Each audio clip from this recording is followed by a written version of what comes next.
जय हिंद दोस्तों। Cell part 3 में आज का टॉपिक जो है हम लोगों का वो आगे का 2 ऑर्गेनेल्स और पढ़ेंगे। लेकिन पिछले क्लास में जो हम लोगों ने थोड़ा सा डिफ्यूज़न और ऑस्मोसिस के बारे में पढ़ा था, तो वो मैंने बोर्ड पर फिर से लिखा हुआ है ताकि इसे आप फिर से एक बार समझें, ताकि इसका प्रोसेस जो है बहुत ही इम्पोर्टेंट है। तो एक मैंने यहाँ पे लिखा है डिफ्यूज़न और ऑस्मोसिस। ये डिफ्यूज़न और ऑस्मोसिस लिविंग ऑर्गेनिज्म में, सजीवों में बहुत ही महत्वपूर्ण मैकेनिज़्म है इनका, और होता भी है। आप ध्यान से देखें कि मैंने एक लंग्स और सर्कुलेटरी सिस्टम का एक पूरा फिगर बनाया है बोर्ड पे। इसमें मैंने क्या बनाया है कि फेफड़े के द्वारा जो ऑक्सीजन हम लोग कैरी करते हैं, जो ऑक्सीजन हम लोग लेते हैं, तो फेफड़े में भी जो ऑक्सीजन आता है वो डिफ्यूज़न के माध्यम से आता है। और फिर यहाँ से जो कार्बन डाइऑक्साइड बाहर निकलता है वो भी विसरण के माध्यम से बाहर निकलता है।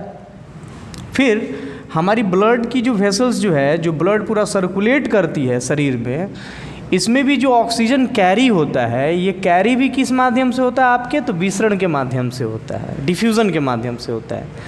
और फिर ये ब्लड क्या करता है कि ऑक्सीजन को कैरी करता है। ध्यान से, जो आरबीसी होता है, आरबीसी ऑक्सीजन को डाइजेस्ट या ऑक्सीजन को तोड़ता नहीं है, बल्कि वो क्या करता है, कैरी करता है। ठीक।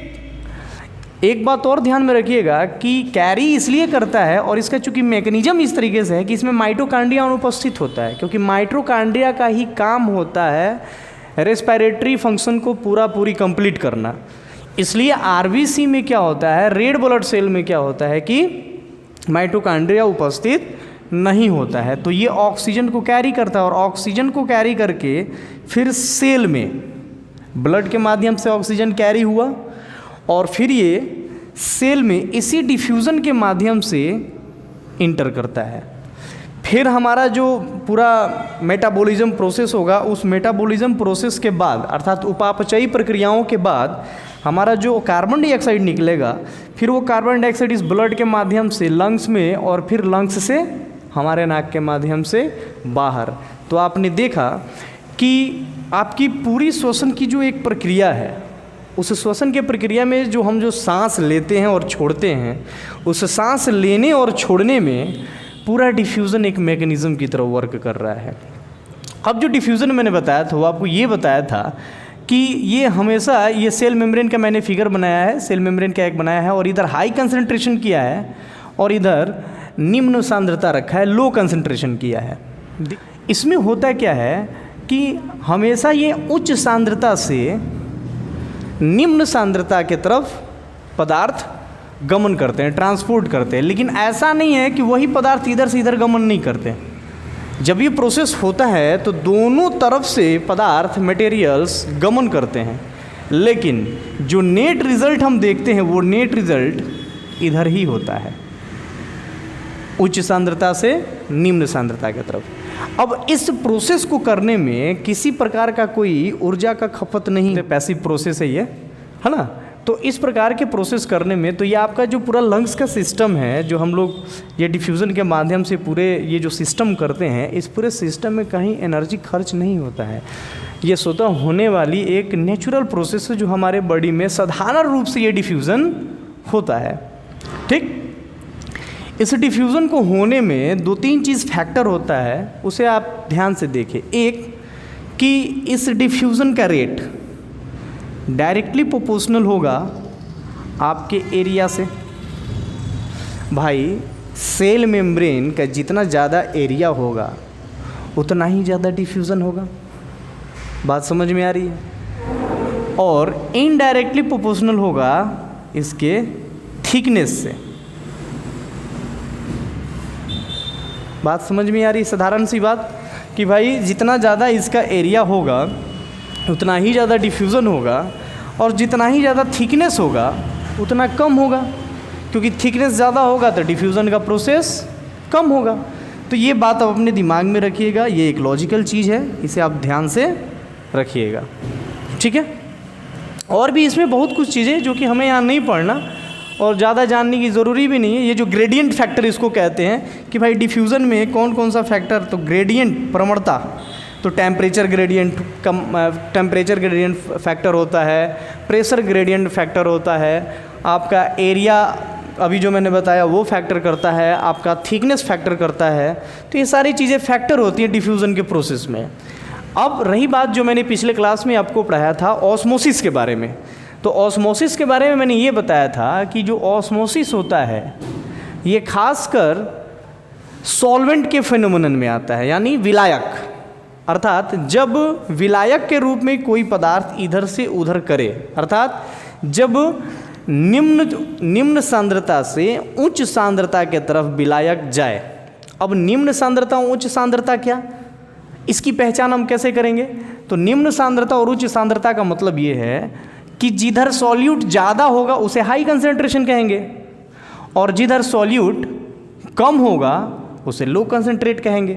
तो अब क्या होगा कि इस कंडीशन में क्या होगा, ऑस्मोसिस के कंडीशन में क्या होगा कि इधर वाला नेट रूप से इधर फॉलो होकर आएगा, ट्रांसपोर्ट करेगा।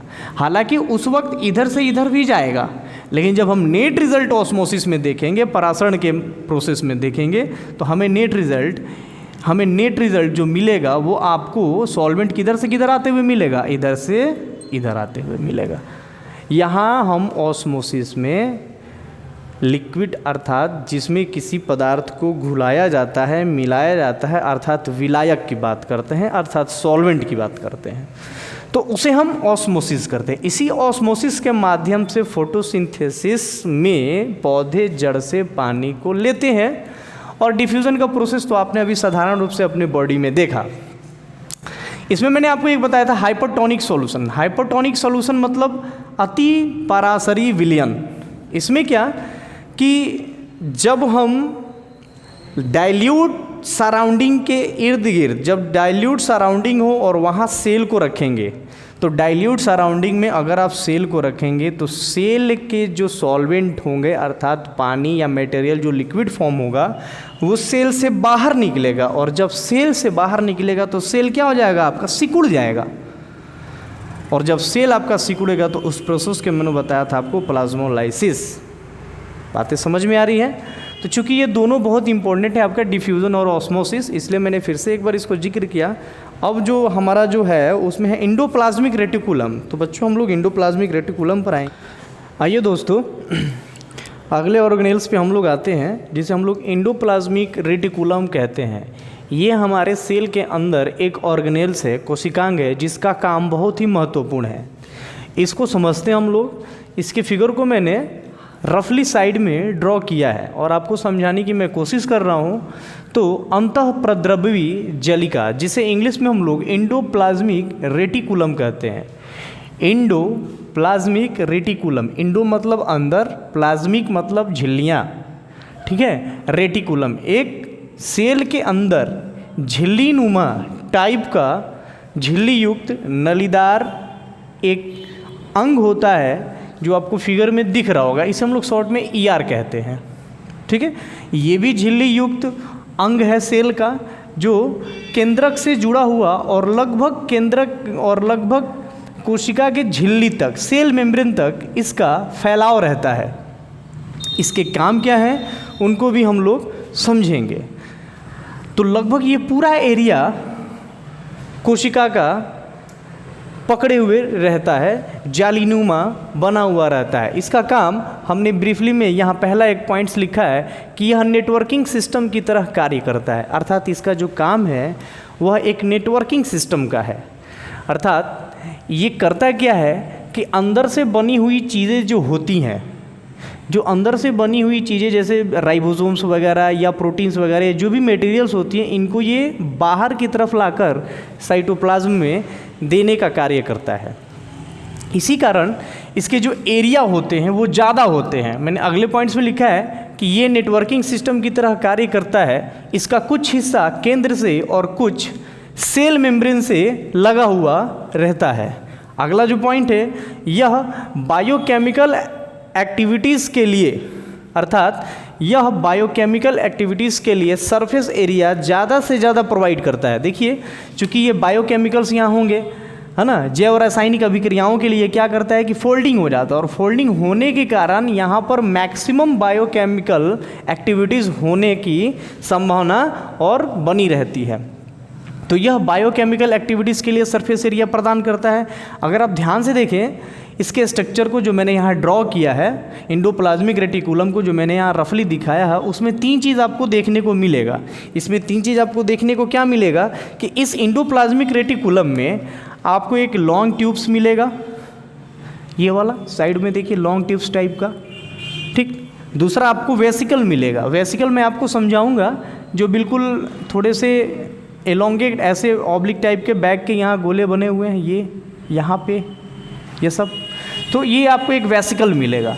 तो 2 चीज़ें ज़रूर मिलेंगी आपको, एक लॉन्ग ट्यूब्स, दूसरा वेसिकल्स, और तीसरा आपको सिस्टर्ने मिलेगा। सिस्टर्ने मतलब जो इसका फोल्डिंग टाइप है ऐसे, इसे हम लोग सिस्टर्ने कहते हैं। वो मैंने यहाँ लिखा रहा है, आ रही बात समझ में, लिखा हुआ है। इसी सिस्टर्ने पर आपका राइबोसोम आकर बैठा रहता है। और ये राइबोसोम आता कहाँ से? राइबोसोम बना किस चीज़ का होता है? तो RNA प्लस DNA, इन्हीं से मिलकर राइबोसोम बनता है, जो प्रोटीन सिंथेसिस में कार्य करता है। तो ये केंद्रिका से, चूंकि RNA आते कहाँ से? केंद्रिका से। तो ये चीज़ें जो मटेरियल अंदर से आती हैं, इस मटेरियल को क्या करता है इंडोप्लाज्मिक रेटिकुलम? अपने ऊपर आकर बैठा लेता है। चूँकि इनका सरफेस एरिया ज़्यादा है, और सरफेस एरिया ज़्यादा है तो यहाँ पर बायोकेमिकल एक्टिविटीज़ ज़्यादा होते हैं, और ये पूरे सेल में एक नेटवर्किंग सिस्टम की तरह कार्य करता है। तो जहाँ ये राइबोसोम्स बैठे होते हैं, उससे हम लोग रफ इंडोप्लाज्मिक रेटिकुलम करते हैं। तो राइबोसोम कहाँ बैठे रहते हैं, मेरे बात को ध्यान से सुनिएगा।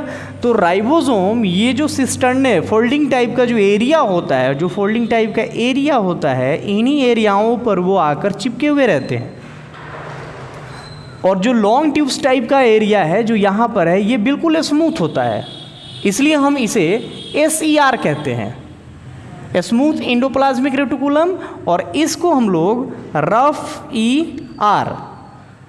रफ इंडोप्लाज्मिक रेटिकुलम कहते हैं। तो आगे मैंने आपको ये दिखाया है कि इंडोप्लाज्मिक रेटिकुलम को मैंने एक स्मूथ इंडोप्लाज्मिक रेटिकुलम, जो लिपिड को यानी फैट वगैरह को सिंथेसिस में काम करता है, और RER जो राइबोसोम्स यानी राइबोसोम्स को प्रोटीन वगैरह सिंथेसिस वगैरह में काम करता है, RER। अगला जो पॉइंट है कि ये जो इंडोप्लाज्मिक रेटिकुलम, ये केंद्र से कोशिका द्रव्य में जेनेटिक मटेरियल पहुंचाने का भी काम करते हैं। मैंने शुरू में ही कहा कि नेटवर्किंग सिस्टम की तरह काम करते हैं।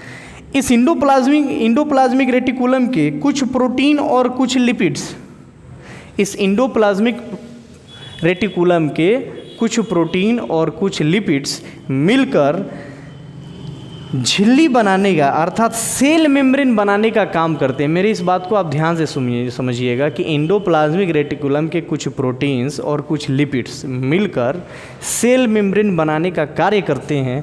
इस कार्य को हम लोग मेम्ब्रेन बायोजेनेसिस कहते हैं। मेम्ब्रेन बायोजेनेसिस, ये प्रश्न आपसे पूछा जा सकता है, यहाँ से भी प्रश्न पूछा जा सकता है कि SER का क्या कार्य और RER का क्या कार्य।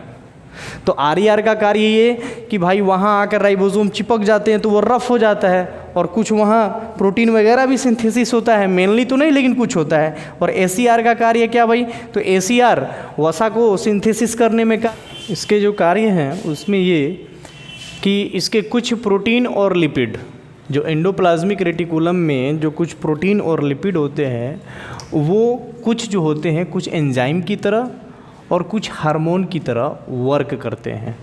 अब एंजाइम हार्मोन क्या है वो हम लोग अगले वीडियो में समझेंगे, आगे समझेंगे कि एंजाइम क्या। एंजाइम ऐसे समझिए कि एंजाइम एज ए कैटलिस्ट हमारे शरीर में फंक्शन करता है, ठीक है। और ये दोनों एक तरह से बायोकेमिकल कंपोजिशन है, हार्मोन भी और एंजाइम भी। वर्टिब्रेट्स एनिमल्स में जो SER है, स्मूथ इंडोप्लाज्मिक रेटिकुलम है, ये डिटॉक्सिफिकेशन यानी विषैली चीज़ों को तोड़ने का काम ये करता है और उसमें ये भाग लेता है। जो सबसे मेन चीज़ है जो हमें समझना है कि वेसिकल्स क्या है। जो मैंने आपको बताया कुछ देर पहले कि यहाँ पे जो ये बैग की तरह जो छोटे छोटे ये जो बने रहते हैं, इसे हम लोग वेसिकल्स कहते हैं। तो पीछे क्लास में मैंने एक प्रोसेस आपको बताया था, फेगोसाइटोसिस। तो फेगोसाइटोसिस में मैंने आपको एक चीज़ बताई थी कि जैसे मान लीजिए कि अमीबा है और अमीबा यहाँ पर है, और अमीबा एक कोशिकीय जीव है, यूकैरियोटिक एक कोशिकीय जीव है।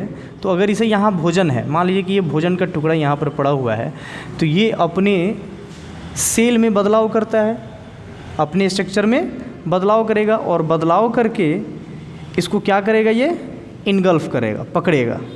तो जब ये पकड़ेगा तो इसका एक सर्कुलर एरिया बनेगा। उस सर्कुलर एरिया इसलिए बनेगा कि इसे ये डेस्टिनेशन तक पहुंचा सके। ठीक, अब ये फूड क्या होगा कि फूड वैक्यूल्स तक जाएगा, क्योंकि अमीबा में फूड वैक्यूल्स होते हैं। वैक्यूल्स में आपको रिक्तियाँ, ठीक है, उसे भी हम लोग पढ़ेंगे। तो वैक्यूल्स तक क्या होगा, जैसे मान लिया यहाँ वैक्यूल्स है, तो ये जो फूड जो अमीबा ने इनगल्फ किया सूडोपोडिया के माध्यम से, तो इसके चारों तरफ एक सर्कुलर एरिया बना, और ये एरिया क्या किया कि उस फूड को इसके डेस्टिनेशन तक ले जाने में मदद किया। और जैसे ही ये वैक्यूल्स तक जाएगा, तो ये जैसे ही इसके पास टच में आएगा, तो ये फ्यूज़ कर जाएगा। ये जो एरिया है, ये एरिया क्या कर जाएगा, फ्यूज़ कर जाएगा, और फ्यूज़ करने के बाद ये हट जाएगा। यही काम वेसिकल्स का होता है। वेसिकल्स समझिए कि एक तरफ से टारगेटेड जगह पर या निश्चित जगह पर, डेस्टिनेशन पर मटेरियल्स जो टारगेटेड मटेरियल्स हैं उनको ले जाने का वर्क करता है। जैसे प्रोटीन है, लिपिड्स है, या और भी कार्बोहाइड्रेट है, या एंजाइम्स वगैरह है, उन चीज़ों को लाने के लिए वेसिकल्स ट्रांसपोर्टेशन हम लोग आगे पढ़ेंगे, वेस्कुलर ट्रांसपोर्टेशन। तो ये इम्पॉर्टेंट है। और ये फिर क्या करता है कि यहाँ पर जाकर जैसे ही अपने टारगेट तक पहुँचेगा तो ये फ्यूज़ कर जाएगा, यानी ये सेल से जैसे ही मिलेगा तो फ्यूज़ कर जाता है। ठीक, ये प्रोसेस मैंने आपको पैथोजेंस, तो परमानेंट रहने वाले ये वेसिकल्स नहीं होते हैं। इनका बस इतना काम होता है कि आप वहाँ से पदार्थ को लाने में हेल्प करें।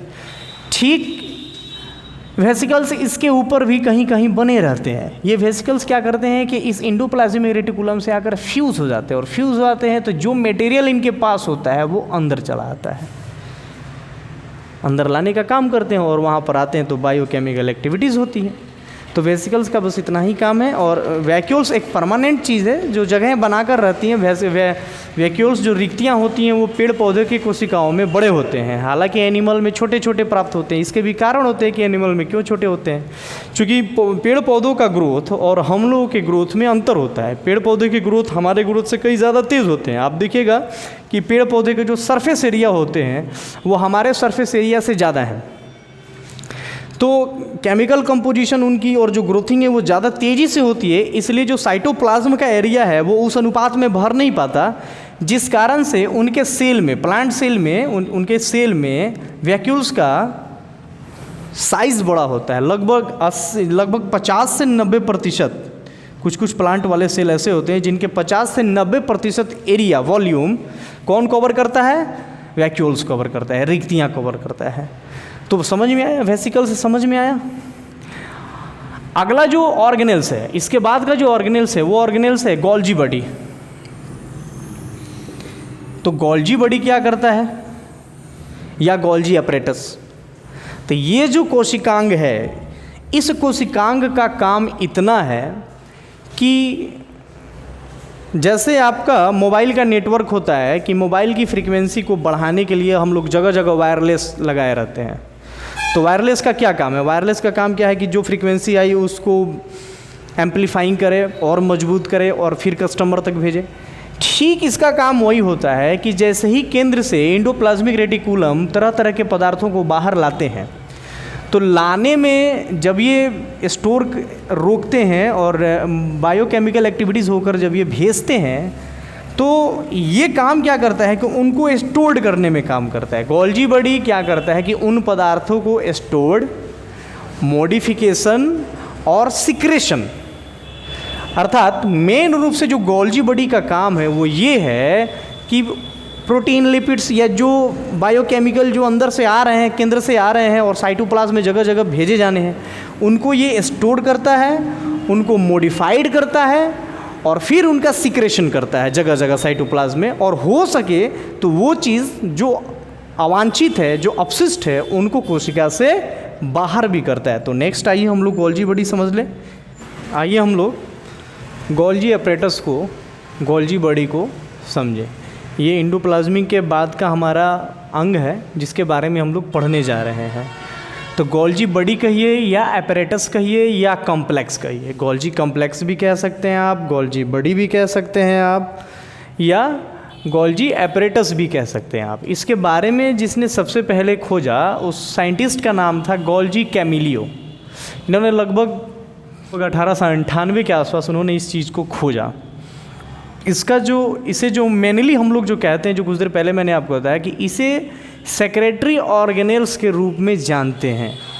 अर्थात इसका मुख्य काम क्या है भाई, तो सिक्रेशन करना और सिक्रेट करके डेस्टिनेशन तक चीज़ों को पहुंचाना। समझ में आ रहा है बात? एंडोप्लाज्मिक से सिंथेसिस हुई मटेरियल को ये मॉडिफाइड करता है, स्टोरेज करता है और डिस्पैच करता है। उसी में ये इम्पोर्टेंट है, इसमें ये हेल्प करता है। पादप कोशिका के विभाजन के समय सेल प्लेट के बनाने में भी ये मदद करता है। कुछ स्थिति में सिंपल शुगर को कॉम्प्लेक्स शुगर बनाने में भी सहायक है। और पादप कोशिका में यह छोटे छोटे यूनिट्स में साइटोप्लाज्म में बिखरे होते हैं। प्लांट सेल में ये छोटे छोटे यूनिट में साइटोप्लाज्म में बिखरे होते हैं। इस जो बिखरे हुए होते हैं जो गोल्जी बॉडी, उन्हें हम लोग डिक्टियोजोम कहते हैं। ये क्वेश्चन पूछ सकता है आपके पेपर में, डिक्टियोजोम कहते हैं। जो और भी इम्पोर्टेंट इसका जो फंक्शंस है वो मैंने उधर साइड में फिगर बनाया है गोल्जी बॉडी का। ये जस्ट लाइक आपके एकदम एंडोप्लाज्मिक रेटिकुलम की तरह ही दिखेगा, लेकिन इसका लगाव ना आपके केंद्रक से रहेगा और ना ही आपके कोशिका झिल्ली से रहेगा। लेकिन ये करता क्या है कि जब ER सिंथेसिस कर लेता है मटेरियल, केंद्र से कुछ मटेरियल ले भी लेता है, तो इनको ये स्टोरेज करने में और साइटोप्लाज्म में जगह जगह भेजने में, उसको मॉडिफाइड करने में ये मदद करता है। इसलिए इसको हम लोग सेक्रेटरी ऑर्गेनेल्स भी कहते हैं। Involve in formation in lysosome and vacuoles. यही गोल्जी बॉडी लाइजोसोम के फॉर्मेशन में और वैक्यूल्स के फॉर्मेशन में, रिक्तिया या रसधानी के फॉर्मेशन में ये सहायक होता है। हालांकि यही करता है। तो ये जो दो ऑर्गेनेल्स हैं, लाइजोसोम और वैक्यूल्स, इन दोनों ऑर्गेनेल्स को हम लोग साथ में पढ़ेंगे। ठीक है, चूँकि इन दोनों ऑर्गेनेल्स को हम लोग साथ में पढ़ेंगे तो समझ में आएगा। तो नेक्स्ट वाले वीडियो में हम लोग साथ में पढ़ेंगे। अब जरा ध्यान से देखिए, मैंने गोल्जी बॉडी के फिगर को ड्रॉ किया है। तो ठीक जो इसके पहले मैंने बताया कि इसमें भी मुड़ी कुंडिकाएँ के रूप में होती हैं नलिकाएँ। इस जो फोल्डिंग टाइप का होता है इसे हम फिर वही सिस्टर्ने कहते हैं, कुंडिकाएँ कहते हैं। लेकिन इस फोल्डिंग टाइप के अंदर का जो मटेरियल होता है उसे हम लोग ल्यूमेन कहते हैं। आ रही बात समझ में? अब जो फेस इसका केंद्र की तरफ होता है उसे हम लोग सिस फेस कहते हैं, और जो फेस इसका झिल्लियों की तरफ होता है, कोशिका झिल्ली की तरफ होता है, उसे हम लोग ट्रांस फेस कहते हैं। क्लियर? अब फिर मैं वेसिकल्स पे आता हूँ।